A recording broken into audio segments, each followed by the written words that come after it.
We are on a mission to save and revitalize independent pharmacy.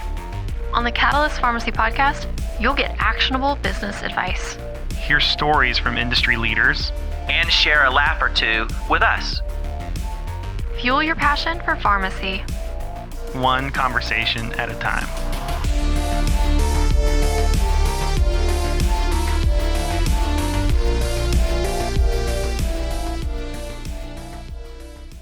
Welcome to the Catalyst Pharmacy Podcast. I'm your host, Jeff Key, president of PioneerRx, and today I'm here with my co-host, Marsha. Hi, I'm Marsha Bivins, Director of Marketing for PioneerRx. And today we are actually not the host. We are touching base with NCPA CEO Doug Hoey and RedSail CEO Craig McEwen. How are you guys doing? Doing good. Great. Doing good. How was your Thanksgiving? It was really good. Yeah. No, I had a couple of them. We came up early and came up to see my folks, not too far from where Marsha, you and Jeff, well, not 200 miles north of where you guys are, but had an early one with my folks and all my brothers and sisters, all 25 of us and our kids and all that stuff. And then we got back here and had a quiet one with my family, with my nuclear family on Thanksgiving. Awesome. Yeah. How about you guys? I survived. Terrific. I survived. Thanksgiving is my favorite holiday. Why is Thanksgiving your favorite holiday? Because you get all the family environment with all the stress of presents and all that kind of stuff. So you just kind of show, I love to cook. So you and I were talking about that. Yep. So I love cooking Thanksgiving. And I like you get to hang out with all the commercial atmosphere of Christmas anymore. So your Thanksgiving is a maple marinated? I do a maple bourbon brine turkey. Yes. Okay. And then you cook it and you smoke it. I smoke it on the big green egg. The big green egg. What about you, Doug? What's your primary turkey version or ham? What's your prized dish? Yeah. So at my folks, it's distributed among. So I have 4 brothers and sisters, plus my mom's 82, and she's still in the kitchen. We can't get her out. So it's more the things around the turkey. So the stuffing. Yeah. And the dessert tray, that's my favorite, is the dessert tray. So we make Cool Whip came up with something called Dream Pie about 20 years ago, 30 years ago. I know what you're talking about. Yeah, and it would not be a Hoy family gathering without at least 1 or 2 Dream Pies being stuffed in our faces. So what about you, Marsha? Favorite. Mine is I do a cayenne, a cornmeal cayenne dressing. Wow. So now that's the exchange is on Christmas. Jeff does the fried turkey and I bring the cornmeal cayenne dressing. It's nice. It's not too spicy. I don't know. You tell me. And then I chocolate pie from scratch with a meringue top. Ooh, huge. Take that, Bobby Flay. Huge meringue. Yeah. Yeah, and of course our house it's frying the turkey. So. Yeah, in his house it's frying. We do that turkey. Thanksgiving and Christmas. We love it so much. And because one year he fried a turkey and I took the leftovers he sent me home with and I made a turkey andouille gumbo, and so now he fries 2 turkeys and sends me home with leftovers to make a big 16 quart. Yeah, I had some this weekend actually, that gumbo. Mm-hmm. So yeah, but we take handful of paprika, handful of cayenne pepper, handful of Tony's, wishbone dressing, make a big paste and smear it all over the turkey and under the skin. And then we drop it into 350 degree oil and you fry that for an hour. And it comes out looking like, you see the TV shows where the wife burns the turkey. you bring it out and it really it's black. It looks like and trivially looks like that you burned it. We have blackened turkey at Jeff's house. You love to do it the first time because you bring it out and you're like, oh, I don't know what we're going to do. I'm so embarrassed, And then you can't keep Mackie and I while he's carving it or over there like picking the skin and But eating. it's not burnt. That skin is just blackened. It's just paprika and it's just the spices when they hit there. And then the meat is super juicy because of stuff. So, Jeff, I see you and I coordinated outfits today. You're kind of a treat. You're both wearing poloed long sleeves. Yeah. I got my Christmas bling on. I went holiday cheer and sparkles. So Doug, how you been? haven't seen you since NCPA. I think Couple months. And Yep. I think our last podcast was back in August. So I think my understanding, this is again The 6-month check-in. this is the check-in. Yeah, it's a check-in. So I've got a little feedback from members. I don't know. So I think in this podcast, we'll talk about the check-in, really use of technology to help our independent pharmacies be more profitable, be more relevant in the marketplace. I mean, I've got a list of questions here, but maybe that's a good place to start on the check-in. The last couple of podcasts, we talked about some concerns I've heard from members on customer service. Just really call lines, customer service. The Great Resignation. Yeah. And you've talked about, I mean, during the pandemic and lots of folks are struggling with finding people to man phones, man stores, man places. What's the status? Has anything changed in the last, and you guys mentioned that, you've had to go out to, beyond Louisiana. You've opened up some call centers in maybe Dallas. And what's the status? What are you hearing? And all, what are you hearing from pharmacies about the customer service side of your business? Well, I think we're back on par. So if you look today, 2/3 of our support staff is now not in office. So, we've been hiring all across the country. The positive side of that is that we've been able to hire more experienced pharmacy techs than we could have had before, because you're not limiting yourself geographically. It creates some challenges with training. We had to rethink how we train them and bring them up to speed.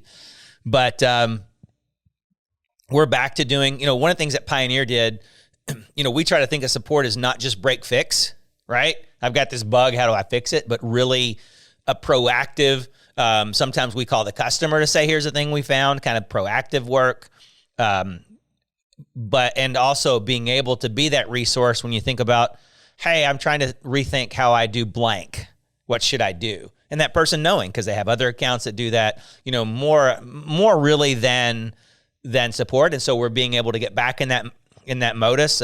You see us actually doing outbound calls when call volume are slow again. So we're doing those kind of preventative calls, reaching out to the customer. I think I saw last month we did about 3,000 hours of training. So we're taking the classes that came out of Connect. We sent 12 pharmacy techs to our annual show where we're teaching pharmacy how to use the software better and how to run their business better. And we've taken the 12 people who went there have come back and have been teaching those classes to support. So I would say we're on par, if not better, than we were pre-pandemic. Yeah. The data would say, so most folks would measure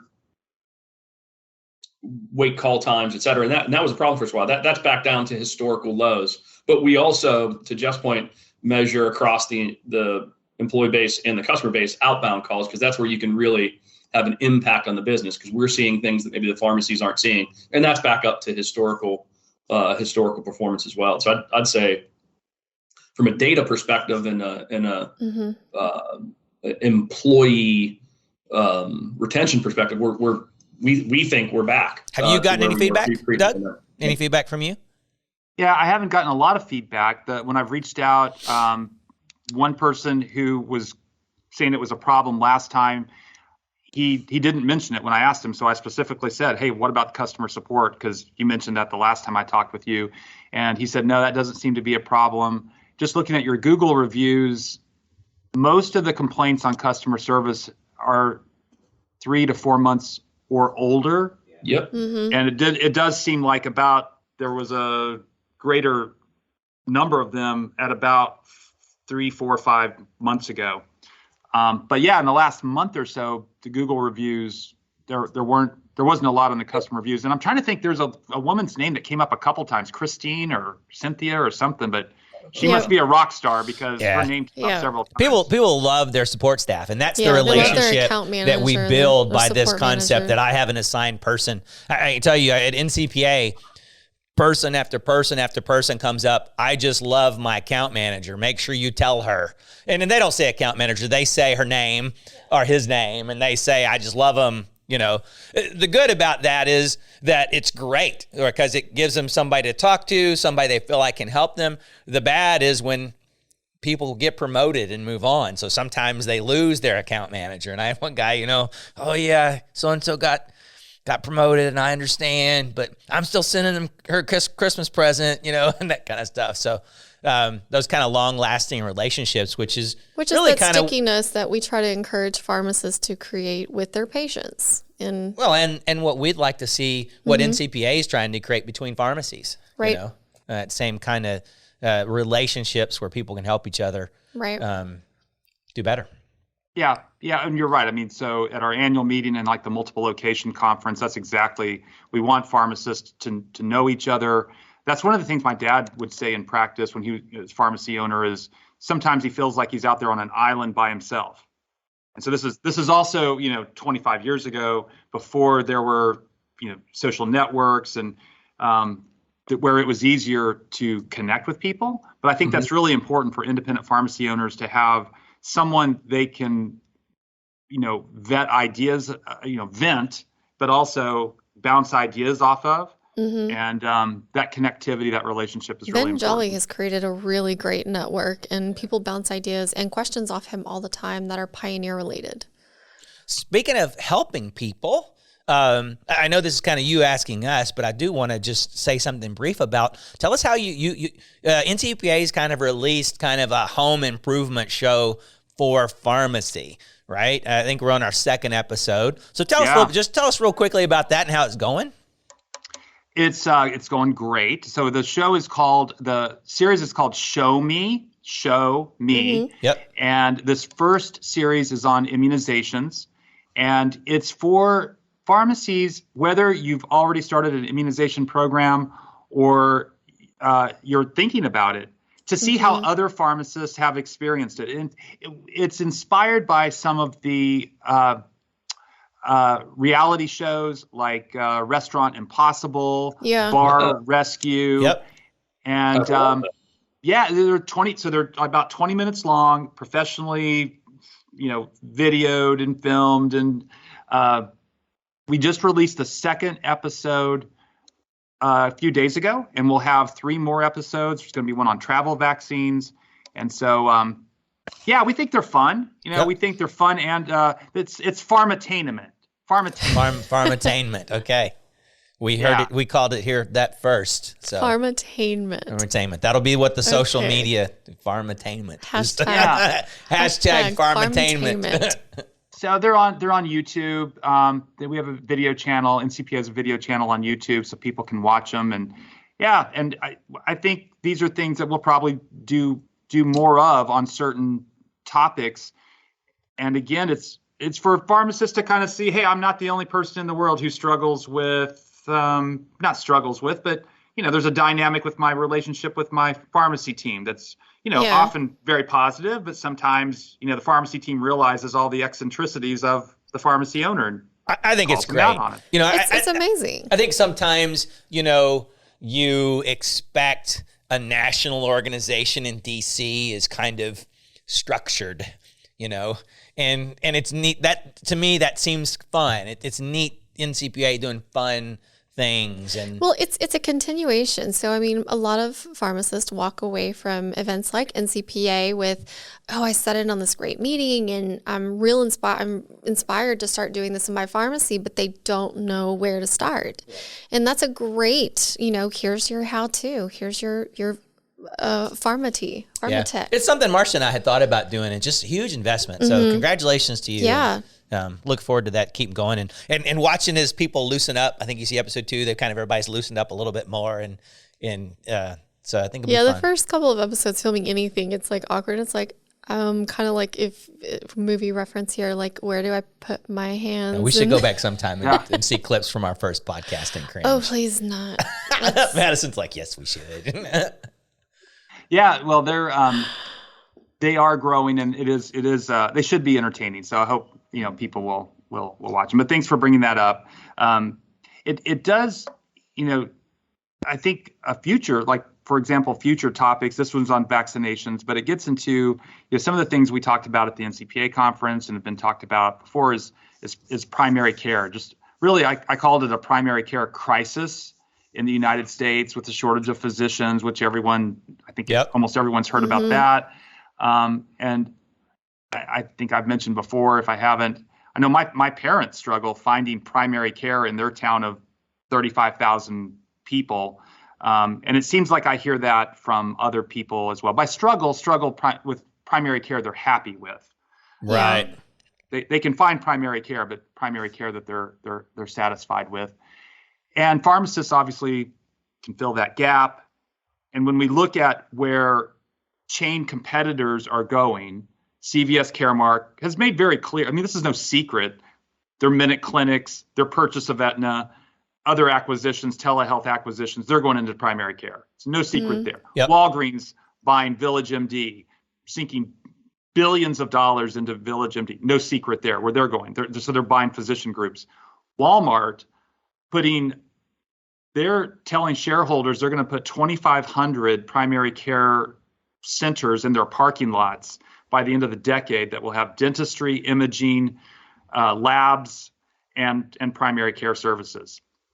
So that's where the market is going. Pharmacists obviously can fill a lot of those primary care gaps, and we have been doing so, especially during the pandemic.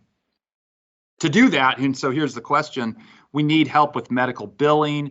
We need to kind of rethink our pharmacy management systems to be able to get into this primary care medical side. So I know we talked about that on previous podcasts, but what's the latest on helping pharmacists get into that space from a billing standpoint and a workflow standpoint? Right. Yeah. So I think we talked about before, we had acquired a couple months ago a company, TransactRx, pure cloud-based vaccine billing platform, predominantly used in primary care, although used in some of our customer base. And we love the technology. Jack Guinan, the president of that business, has spent 40 years in and around this space. Actually was the original founder of the business that ultimately SureScripts built the first e-prescribing platform as well. So really innovative guy. So we have been, since we acquired that business, have been investing in trying to create the best solution out there. And what do we mean by that? Well, one is we had to been extending the services on that platform to be all-encompassing from a medical billing standpoint. And so that work will be launched in January. The second thing is to make sure that it's fully integrated into the Pioneer platform. And so that we can integrate it not only through the e-care plans, but also a lot of the extra work that's done and some of the black hole and reporting of knowing and reconciliation on that will all be integrated into Pioneer. And so you're going to see that launch. We've been starting to pilot some of that, and Jack and team are targeting January for kind of full launch and release of that. And so that's our solution for that. And you'll continue to see us invest and innovate around that. But a couple of things there. The TransactRx won't be just a PioneerRx RedSail solution. It'll be a medical billing solution available to all independent pharmacies. And you'll see a division of our company around what we're calling network services, switch and stuff like that, that will really focus on all independents. And one of the key things that Craig said there, one of the reasons that Craig found that company and ended up, we ended up acquiring them, was their technology and the agility in it, because that's what we're going to have. What you're going to see is this continuous, what popped up in Kansas, and things are just going to keep, opportunities are going to keep popping up, and we have to have the agility to be able to jump on that very quickly and make that as an opportunity. You can't have, a lot of these medical billing programs are written in COBOL. They're 20, 30 years old, and they're not going to have the agility to do what needs to happen to enable these programs quickly. And so what we're working on right now is integrating and making the pieces happen to make that agility happen. And Jack's been talking to the guys in Kansas and learning what's going on there and different stuff. So I think you're going to see a very capable program in TransactRx is going to be used very broadly in the industry. And you, as Jeff, you'll see that integrated as well with our our primary switch. We spent a lot of money investing in taking the power line switch, which was the QS1 switch, and moving that to the cloud and the rules engine for that. And that also gives us an ability to integrate the rules engine with medical billing. So we don't think a pharmacy should have to spend a lot of time thinking about which route that's going down. That should be algorithms performing that task. And so you'll see that as well coming from us. There's just so many, pharmacists are used to, they adjudicate it. I know, minus the DRR situation, I know what I'm going to get paid. Medical billing, you kind of kick it out there and you cross your fingers. And there's so many ways that you can mess up and end up finding out a month later you're not getting paid and having to scramble to figure out there's all kinds of different modifiers. Is the patient insulin dependent or not insulin dependent? And all these kind of things when you're going in billing, and that's got to be easy. This can't get, if this gets really hard for pharmacists, they're going to be just as bogged down as primary care is. They're not going to, that whole agility we have, you can walk in and talk to us. No, we're over here figuring this out. Or we've had to hire a medical biller. So one of the things we've got to do is figure out how the pharmacy management system takes advantage of some of these things to make it. And one of the things that TransactRx is also really good at is these kind of edits and really helping you not be 3 months down the way and figure out, I didn't bill that right. Yeah, I'm not going to get paid. One additional point to that, because if you look at, as we start analyzing all the data across the customer bases, is massive variation in not only reimbursement per service, but also in time to payment. A lot of that is driven, just as it is years ago in the health system side, is on the quality of documentation that's being submitted for reimbursement. And so workflow has a lot to do with that. And so while it absolutely will work across anybody's PMS platform, I don't want to lose sight on the value of integrating it into the Pioneer platform, and the quality of the e-care planning and automating that documentation is going to be crucial to maximizing dollars of reimbursement and time to reimbursement and audit losses, because it's that documentation. We do that is super important. Yep. Do you see this? So workflow is super important, like it's been talked about. Do you foresee, so I'm just trying to picture the workflow in the pharmacy, or the dispensing prescriptions as fast as you can. Do you see this, even though it's integrated into workflow, just from a physical space standpoint, almost like another terminal set up aside, in a different space, and as more and more pharmacies are developing office spaces or assessment spaces? Well, do you see it more sitting over there, or because I'm just trying to picture this? I think that depends on the type of pharmacy you're running, to be honest with you. But the technology is capable of doing it. So as we told you, right? So it was originally designed for physician practice offices, primary care offices, right?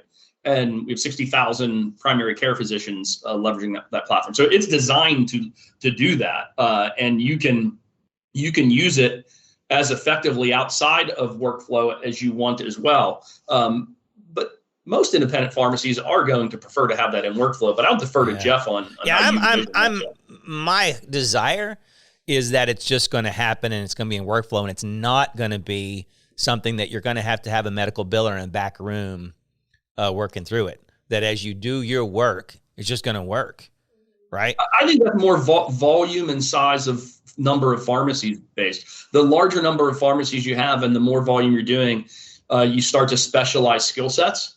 And there's a need and an opportunity to do that. But I think in a 1 to 2 pharmacy location, I think we're going to be recommending pretty strenuously that that's in workflow.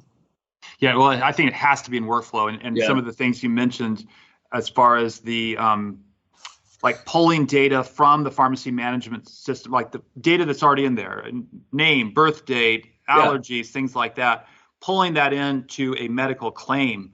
What I'm hearing you say is that this system you'd be able to automate that. Is that right? Yeah. Yeah, absolutely. And things like insulin dependence. That's important. Yep. It may be inferred from the actual prescriptions on hand. So you may be to just say that, not to have to fill that out. Are not dependent, or it's going to have to be refreshed at a certain frequency. So there are all of these kind of things that are going to be modifiers that Some modifiers we can figure out from the pharmacy system or from the diagnosis that have come in on the e-scripts. So there's a lot of opportunities to do things for the pharmacist that keeps you fast and working in workflow or tech, whoever's filling out the data. What's the training? So I should probably know, but I don't. So I hear you that you want it to be as intuitive as possible. You want it to be as easy as possible. But this is a little bit of a new territory, pioneering, no plug intended, some new territory with the medical. We'll take it, Doug. We'll take it. Yeah, no, I know. I could. We will take the shameless plug. Sorry to all your competitors that I just used your name in a sentence there, but we'll take it. What do you have training? So whether it's NCPA just recently became part of the Pharmacy Technician Certification Board, PTCB. So whether it's technicians, we also emphasize things like community health workers. Trip Logan's talked a lot about that. We think that's super important. CPSN's got something going on with that. But whether it's community health worker, certified technician, the training for the billing, and I hear you don't want to have to necessarily have a separate billing person, but Craig, you mentioned something a few minutes ago. People will gravitate towards things they do well. And so you tend, on your teams, you tend to have, oh, she's the one that we look to for, in our pharmacy, it was a woman named Jerry. Jerry was the person, she was really good at billing and working through, it was either Jerry or Bonnie. Those were the two that we looked to. Is there training on the medical billing side that you guys offer that's specific to your system? I think on our side, it's something NCPA, maybe we could, Yeah, that's actually a good thing to follow up on, actually, so think about that, Doug, is, so one of the things we do like, three answers to that question. One of the things beyond the technology that we liked, if you looked at TransactRx, small company, but the service provided is akin to the Pioneer service. So there's a lot of, you get Jack and Jeff in a session and they start riffing on the technology and the customer support model. There's a lot of like minds there, almost too much so at times. That's because TransactRx is built a good service model. One of the things we've been doing and build up to having the feature set that we want integrated, we've also been having to add to that team. Because it's been a small team, and so we have been adding to that. But we've got a process. TransactRx and RedSail now have a process for training as you on board. But that being said, the third point is I do think we could be a lot more proactive as we continue to kind of push this out to the masses, to not just have the technology-based training. That's not dramatically difficult. There's a bit of a culture mindset that needs to occur within pharmacy as well. That is part of the training. We probably should be thinking about partnering with you on that a bit more broadly. And that's less about the technology and more about how do you set up your pharmacy for medical services? How do you think about the language of medical billing and the type of skill sets needed to be successful at it?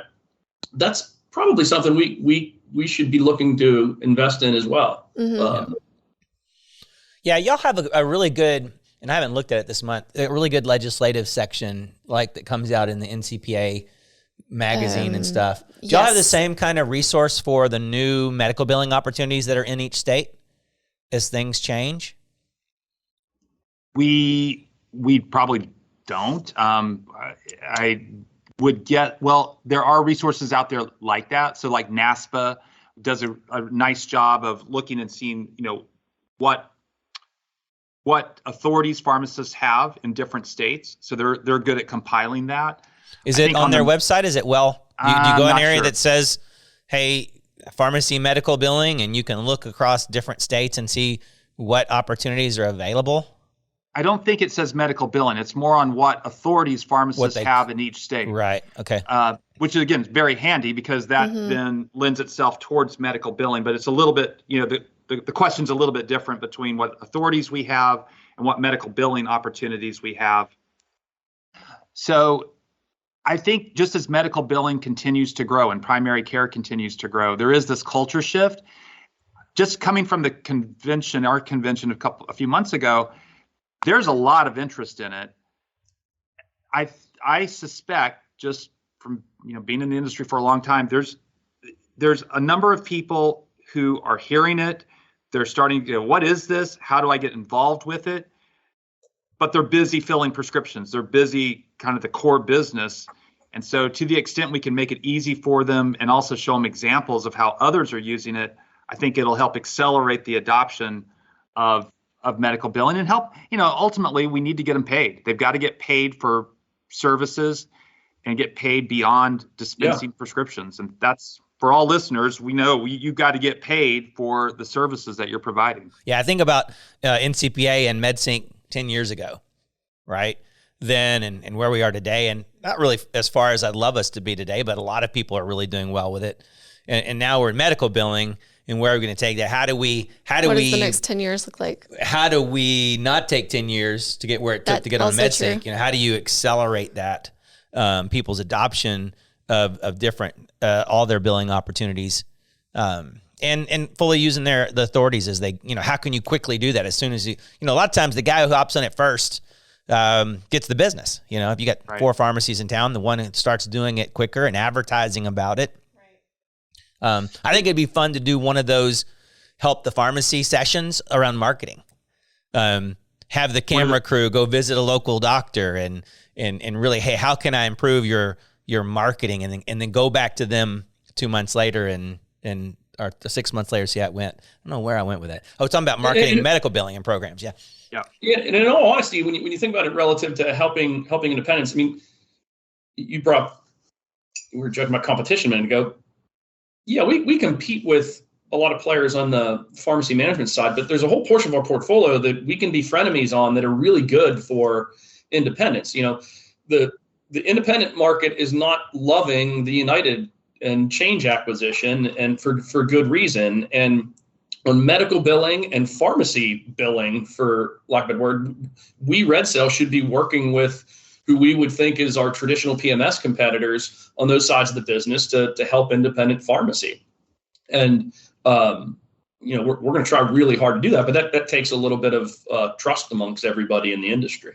Yeah, I think that's super important. I was going to bring that up because, Pioneer has very significant market share, 50%, 60%, whatever you have in the PMS market, but that there's still another 40 or 50%. Yep. And really to get the growth, we need all boats to rise. We need all pharmacies to have the ability to do medical billing. Yep. Yeah. So maybe I think this is related to medical billing. I think it's another opportunity more in the wheelhouse of related to dispensing prescriptions, but also going over to medical billing, and that's the specialty, biologics, and a lot more media interest in this because of Humira becoming available generically or with biosimilars coming up next year. Humira, by the way, being the top selling drug on the planet, not just for this year, but in the history of the world. Wow. Is that by dollars? That's by dollars. By dollars, yes, Yeah. absolutely. Okay. By revenue. I'm thinking aspirin, scraping acetylsalicylic acid from tree bark or things like that. Nothing in the history of the world comes close to Humira as far as revenue, and it's becoming available generically. So on the specialty side, my rant on that is 70% of all the specialty prescriptions are steered into 3 PBM-owned pharmacies. We think that's something that the FTC should be very interested in, but there's still specialty prescriptions that occasionally come into the pharmacies, and more prescriptions are categorized as specialty, whether or not they really are not. To me, specialty is what brand prescriptions were called 30 years ago. Right. So one of the challenges when we talk to manufacturers and say, hey, we'd like to see more of your products coming through independents versus through the mail order, one of the things they bring up are data fields. They need data captured on their, just make it $5,000 drug. That's more important than, on a $150 drug. How is Pioneer helping pharmacies, or are you helping pharmacies capture some of those data that manufacturers require in the specialty space? And by the way, some of the reward for capturing those data fields is not only you get to dispense the drug, but there's often some basis points fair market value basis points for capturing those data fields that manufacturers are sometimes willing to offer. So how's Pioneer helping on that, or are you? Yeah, so we have a very configurable, the pharmacy can design certain reports and have them auto send via FTP to the manufacturer on a regular basis. We have several different ways that's done in specialty, depending on how special the drug is. You're talking about really small run stuff. They're running a report and filling out a spreadsheet and sending it to the manufacturer. But certainly the data is available. We have lots of pharmacies I say lots. We have a good number. On a RedSail level, we've invested in as part of our, we talked before, we invested in taking the switch to the cloud. We just launched an LTC-based cloud PMS system. As part of that technology platform, we also created a unified data store that pulls data from all of our platforms, regardless whether it's QS1, Pioneer, et cetera. We've been piloting that with a couple of manufacturers on adherence programs with select pharmacies that we've been partnering with. One of the things, in addition to the workflow you're able to do within Pioneer that you can't do in other pharmacy systems, and I'm parroting what the manufacturers are telling us, because we're seeing adherence, statistically significant adherence differences, and also on therapeutic alternatives. One of the things that we're piloting and testing is the ubiquity of that data that we're able to pull, because we're able to pull data from the switch, we're able to pull data from various pharmacy systems and do it real time and create dashboards for the pharmacy and create dashboards for pharma. Obviously, there's information you don't and can't want to share with pharma, but most of those data fields we now can provide real time to them, and that's the solution for it. So I'd say we built the platform, and now we're just extending manufacturing relationships. I think there's two challenges to this, in my opinion. One is getting the three challenges: the manufacturer relationships, and so we're building the investments and doing that. As an example, we just hired a guy that was the head of sales at Cover My Meds and built out the Cover My Meds business. He's leading that effort for us, and that takes time, but not overly complex. The other piece is some of these drugs are limited distribution drugs, and in addition to the data fields, have a variety of other requirements. That's a bit of a harder nut to crack, because that's not just reporting data, that's also performance from the pharmacies. And I do have a view that there's going to be a tiering of pharmacies over time that are going to be capable of performing the requirements of that. And then the third is a harder one, which you highlighted. I think we can solve those first two fairly readily. I don't think the data accessibility for the manufacturers is going to be the problem. And I'd argue internally we've solved that. We just need to continue to build it out. Can I make a quick correction, Craig, before you go to number three? Yeah. Manufacturers, and this is a big misnomer in the industry, the manufacturers aren't looking for data. They're looking for information. And so when Craig's saying data fields and a dashboard for the manufacturers, is not data fields for a dashboard, it's information in a dashboard for the manufacturers on how the programs are performing, right? That's exactly. What's the adherence? What are the refill rates? There are tuners on there. They don't want raw data. They can't do anything. What I don't want is a bunch of pharmacies saying, "Oh, you're giving me all of my data to the manufacturers." No, we're not. and even in the specialty world, if we can show information to the manufacturers that we perform better, that's what they're after. They're not after data fields. Go ahead. So a great example. We ran a pilot on a therapeutic application where we were doing cohorts. You take cohorts that didn't implement the program. They were delivering about 80% of that drug that they were the year before. If you look at the effectiveness of driving it through workflow, we were able to deliver about 150% effectiveness of the drug. So the manufacturers are looking to say, okay, I can invest dollars in a particular pharmacy channel. Their baseline was they were losing on patients that should be receiving that. They're prescribed it, they should be receiving it. And when they're going through their CVS Walgreens channel, it wasn't working. When we integrated it into Workflow and Pioneer, it's working. And so that's the information they want. Because all the manufacturers want to know is, can I access the independence, and is it a good, for lack of a better word, return on my investment to do so? And we've got to provide them the information that helps them make that decision, that that's a better use of their scarce resources than going through somebody else. Those are solvable problems, in my opinion. The third piece, which is harder, that we don't have a solution for yet, frankly, we could use some help on, is the payer access piece.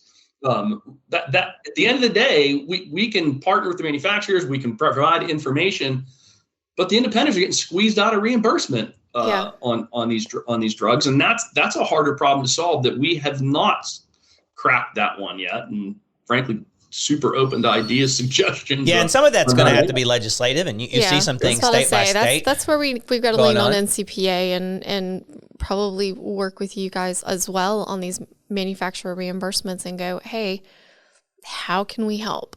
Yeah. What can we do? But you're seeing, and we have to keep doing better.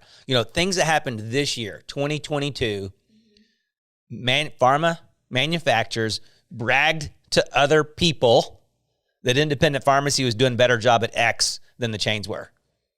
Okay. Yeah, that's true. And you'll talk to pharma reps who want independent pharmacy to be successful, but sometimes may or may not necessarily say that they do better. You know, and be willing to say that. And I think that happened this year. So we have to prove to them that we can do better and prove to them. And that's information, not data.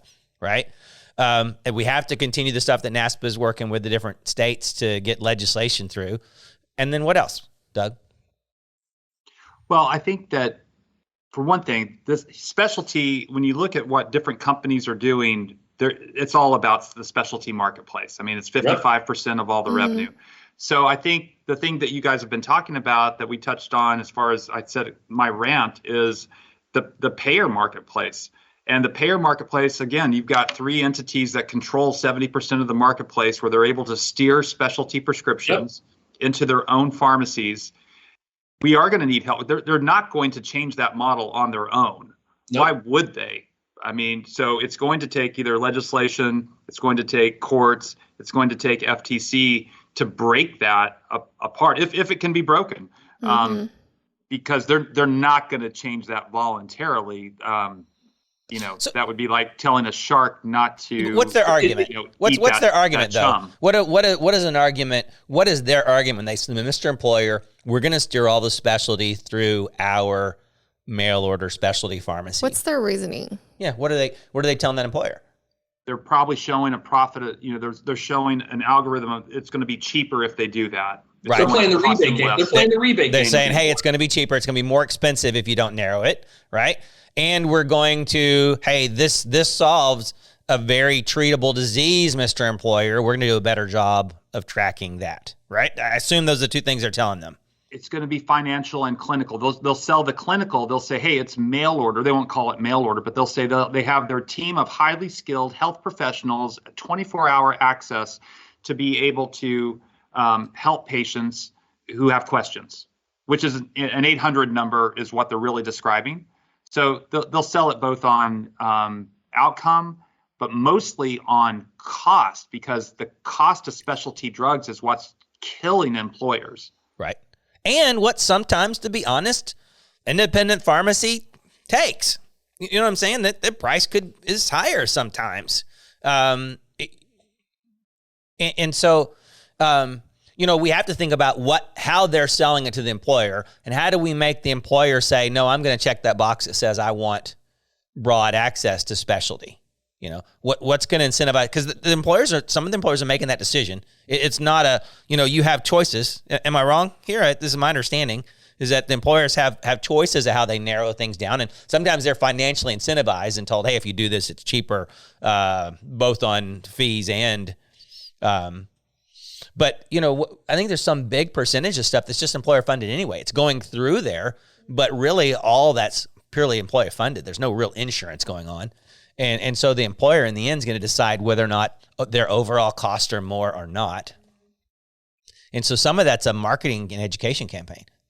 It is, and also marketing and education to the brokers, because we also have the insurance brokers who are advising, especially the self-funded employers, on what choices to make. And sometimes those brokers are also enjoying some of the benefits of their recommendations. They absolutely are. I agree with you on that. I mean, we see, we're an employer. When we go out to bid for our employees, we see that for sure.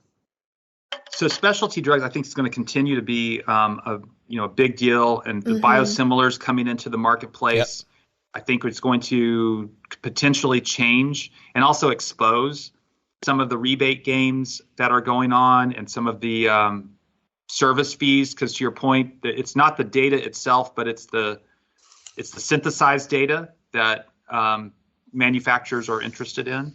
Yeah, Doug, if we could work on two things with you guys, it is, you hit it. It's medical services, how do you get paid for the medical billing? And I think that's an easier nut to crack over time than specialty drugs. Specialty drugs are going to take a lot of years and a lot of hard work, but it has to happen. It has to happen to stay profitable for these pharmacies. Yeah, it's going to be hard to run your business on vaccinations and cheap generics. There's just not going to be enough revenue to really. You're going to have to expand. And some of that will be the specialty drug, but other is going to be expanding into other niches and figuring out what your niche is going to be and how you. I think the opportunity really to save pharmacies more in the independent space. I mean, more in the medical space, becoming a healthcare provider than it is in the specialty space. A lot of specialty drugs are limited distribution because of reason. There's not that many people on them, right? They're super, super expensive. There's some new drug that's $1 million.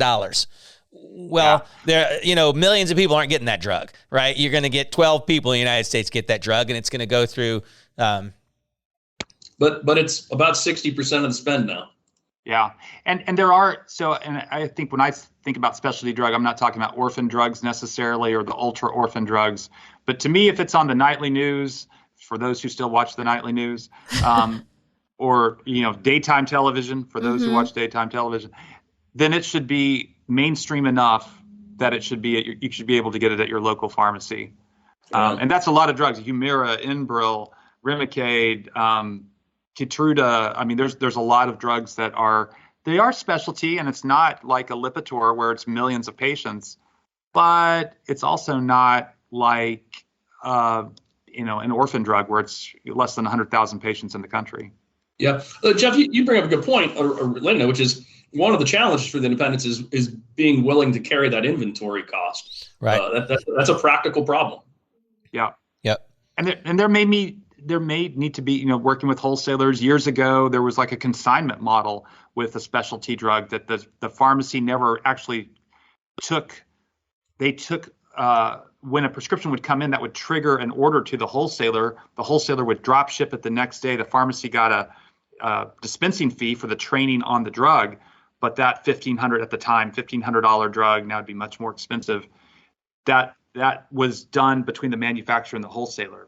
So there is a track record of some consignment models in the past that have worked. This is back to me asking you stuff, but is there anything legislatively going on about the DIR apocalypse? The first half of the year in 2024. Yeah. You think about. I think about loans or some type of, what's going to help people get through? Is there something from a national level where, hey, this is going to be a huge problem? You could have tons of people either go out of business or have real cash flow issues. Shouldn't there be some kind of federal program? Should be. Yeah. And that's what we've asked for. So we've been calling it the DIR hangover. So apocalypse hangover, but this is the first quarter of 2024 that you're talking about, Jeff, where the fourth quarter DIR comes due and the lower, more predictable, transparent point of sale reimbursement comes in for the first quarter of 24. We've asked CMS for help there to make the plans, have an installment plan, pay it over. I mean, forgive it would be our first choice, but that's not very likely. But have an installment plan or spread that DIR instead of over a quarter. Spread it over 12 months. I think it's unlikely. CMS tends to play the non-interference clause, which non-interference is in the Medicare Modernization Act. It's part of the statute when Congress passed it, which was really meant to keep pharma government from negotiating with pharma, which that's now happened through the Inflation Reduction Act, but that's a whole nother thing. The short answer to your question is that we continue to ask CMS to require the plans to do something. Based on history, it's unlikely CMS is going to do that. We have talked to others in the industry. So I do think there will be cash flow plans or cash flow loans that pharmacies can do. I don't think those loans are going to be at attractive rates. No, that's another issue right now. Yeah. And especially with the interest rates being so much higher now. So one of the things we're doing, I think others are going to be doing it too, is beginning to make plans now for 2024, for the first quarter of 2024.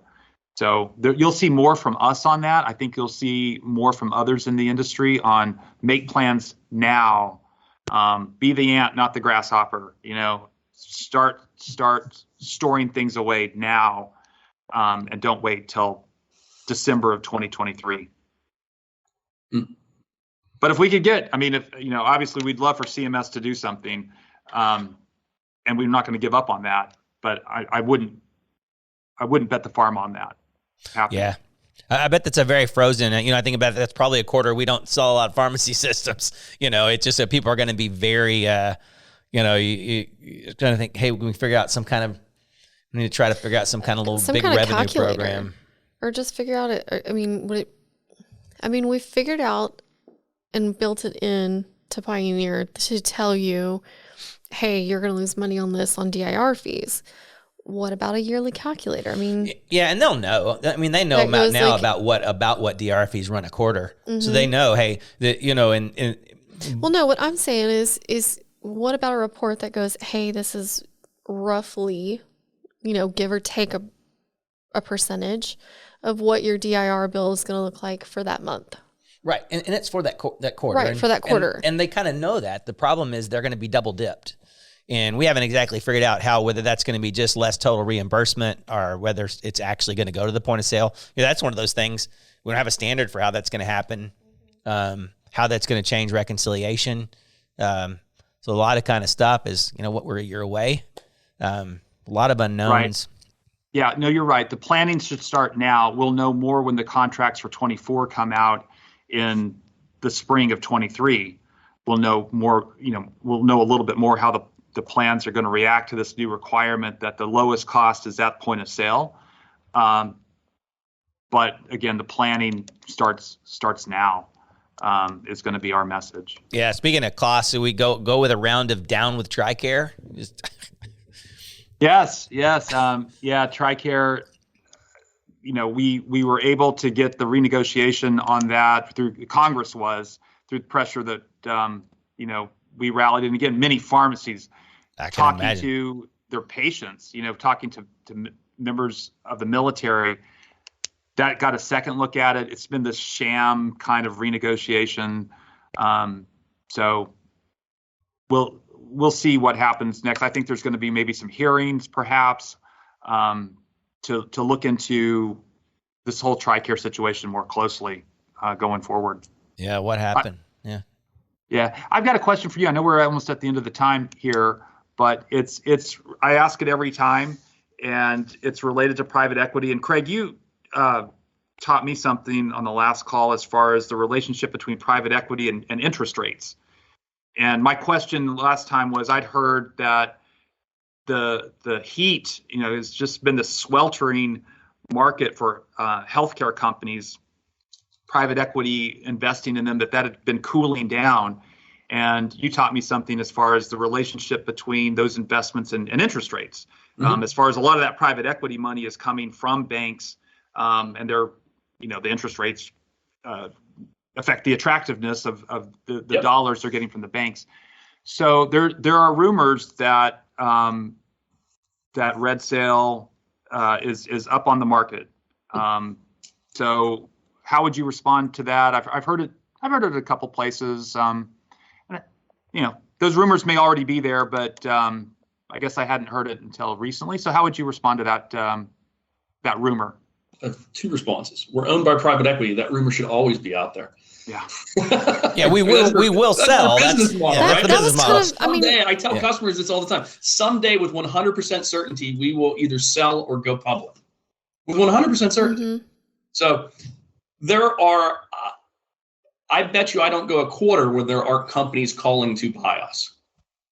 That being said, we just bought TransactRx. I'm actively in the market trying to buy several companies right now. Because we actually, so the answer is, do we have an active process going on? No. Do I get calls all the time for companies? Yes. From companies? Yes. My focus is we're investing in buying companies. And so I think the broader message should be, typically, if you're owned by private equity, you're not buying. Typically, you're not buying while you're selling. You can. Those things happen. But we're actively investing right now in deploying capital. We're in an early phase of our life cycle with private equity. The average private equity life cycle is over 5 years. Huge standard deviation on that. Yeah. But you make Jeff will decisions tell you, on a regular I basis. say we run the business to run the business, but we don't have an active process going on. But that could change in 3 months. It could change in 6 months. It could change tomorrow. It could change in 3 You months. certainly It could are change in correct 3 weeks. that the interest rate environment tamps down everybody. You see everybody laying off people. I'd hate to be a company that was heavily leveraged, at this time, with interest rates going up. But people shouldn't be afraid of that. We will sell at some point, and we'll be a healthy company, and that Francisco Partners will find a place for us that's the best place for everybody. And so let me close that question with a question to you. So if interest rates will drive prices down, right, for companies, when would you want to sell? When prices are high or low? Right. No, you'd want to do it when it was frothy about a year and a half ago. Right. Yeah. Yeah. No, and I think one of the take homes, because Craig, you've answered that question similarly, and because it's when we started these a couple of years ago, it's what drove what led us to these is, hey, we've seen this. If our members say we've seen this movie before, we've seen companies that we like to partner with get sold, and then things fall up, things don't go as well. Yeah. And so that's what led to these. I think, Yeah, no, those are good questions. Look, I don't mean to, I'm not trying to be flippant about it. I have a firm belief shareholders come and go. What's important is that you build a great business. If you build a great business, shareholders will align around that strategy. If you're typically not building a great business, you'll get bought and the strategy will change. And I think what we've seen different in I think the we're pharmacy, building a great business. Yeah, I think what you've seen is different in the pharmacy market. Businesses sell for two reasons, or multiple reasons. And some of the people that have been sold to private equity and seen decline were already in decline, right? Their owners sold because they had products that needed to be rebuilt from scratch, and they didn't have the energy to do that, right? They were older products, and they wasn't going to do that. And so you had a product that was in decline, had hit the peak of it, and is in decline. So some that's private equity. Hey, we buy things, we fix them, right? In the Pioneer model, they did that with QS1. Hey, we bought a product we're going to fix, and then we're going to buy the best product in the industry, a product that's on its upswing, not on its downswing. And that's the difference. And so you have you have a good company that continues to be a good company and continues to be even better now that we have contacts. And, a lot of times we go, hey, this vendor, all of a sudden now Francisco Partner owns them too, right? And so, there has a lot of we have benefited greatly. We have better owners today, and nothing to the Dixons. The Dixons were kind, and, we say again, they didn't go ahead and put us out to market. They didn't go out to bid and, hey, we'll take the bids from the highest bidder out there. They went and found out, we think this one place Pioneer should go because it's best, and handled in one. And that's huge. I don't know if you run in those circles. They left a lot of money on the table doing that, but they did that because they were looking they care about, whatever, 100 and many years in pharmacy, second oldest business in Louisiana. They care about the business they're in and the future of independent pharmacies. Yeah, I think 175 plus, right? Yeah. Mm-hmm. Yeah. Well, guys, I know we're at time. I I appreciate the. Last time, I think we took like an hour and a half, and it got broken up into 2 episodes. I know. I was kind of embarrassed by that. Oh, you should be embarrassed. We had fun. We had fun, and like I said on the last one, this is one of our most watched episodes, is when we get put in the hot seat by NCPA Grand Pumba. Yeah. I don't know if the seat was as hot tonight or today. I mean, a little bit warm with the last one, but it was a little more round table-ish. It felt. Yeah, it's fun. Where we were like, hey, let's talk more industry questions and. Yeah, and we have to start. I was thinking today we need to do this again with CPSN. They're just places we just have to touch on a regular basis. It's so much good. It gets me thinking about stuff that we're doing, gets people listening, thinking about things that are going on. Yeah, and we had also talked about moving these up to more of a quarterly instead of twice a year. Yeah, I think that's what we said. We've moved it to 3 months. So we need to talk things. We need to talk about PDS going out of business. We need to talk about. Yeah, I was about to mention that. But people are going to have to fill in some vacuum, Doug. Right? And Pioneer can fill a little bit of that in, but we have a niche because of some people are going to see us as a competitor coming into that kind of thing. So I think it'd be interesting to think is NCPA changing at all this year because of that? Is there a void? Is there a consulting model out there? A kind of a paid consulting model with some hire. There are people who come out of PDS that are hires. That hey, we ought to grab that person and put it in there. So, y'all been throwing that around? I know you and I were talking about that a couple of months ago. Yeah, no, I mean we've looked at. I guess I'm still, PDS had changed a lot over the last few years. Yeah. And just the feedback we got from members said it had changed a lot. By the way, I'm getting to be on a low battery here, so if you lose me, I didn't hang up on you. But I think the style of PDS is it's really attractive to some. To the style of their learning, some of the coaching is really attractive to some. And of course, we're talking about can we morph some of our training to appeal to that part of the marketplace that really likes what PDS was doing. So one last question for you, Doug. Before you go, you normally provide us a grade. Oh, see, we weren't going to ask him. I was hoping we'd get out of this call without asking for that because you guys are so OCD about it. We already got our hands slapped before the episode Madison stopped. told us specifically. Let's wait a year. Let's just do this. Can y'all? You guys are kind of weird Madison about just it. wrote, I didn't tell Craig. Craig's very competitive. I thought I was competitive till I met Craig. Uh-huh. Oh, we lost Doug. Oh, that was perfect. How convenient. That's where the battery died. I love it. Awesome. I think we did lose Doug. Yes, we did. All right. All right, everybody. Thanks. Bye. Thank you. Bye. Thank you for watching the Catalyst Pharmacy Podcast.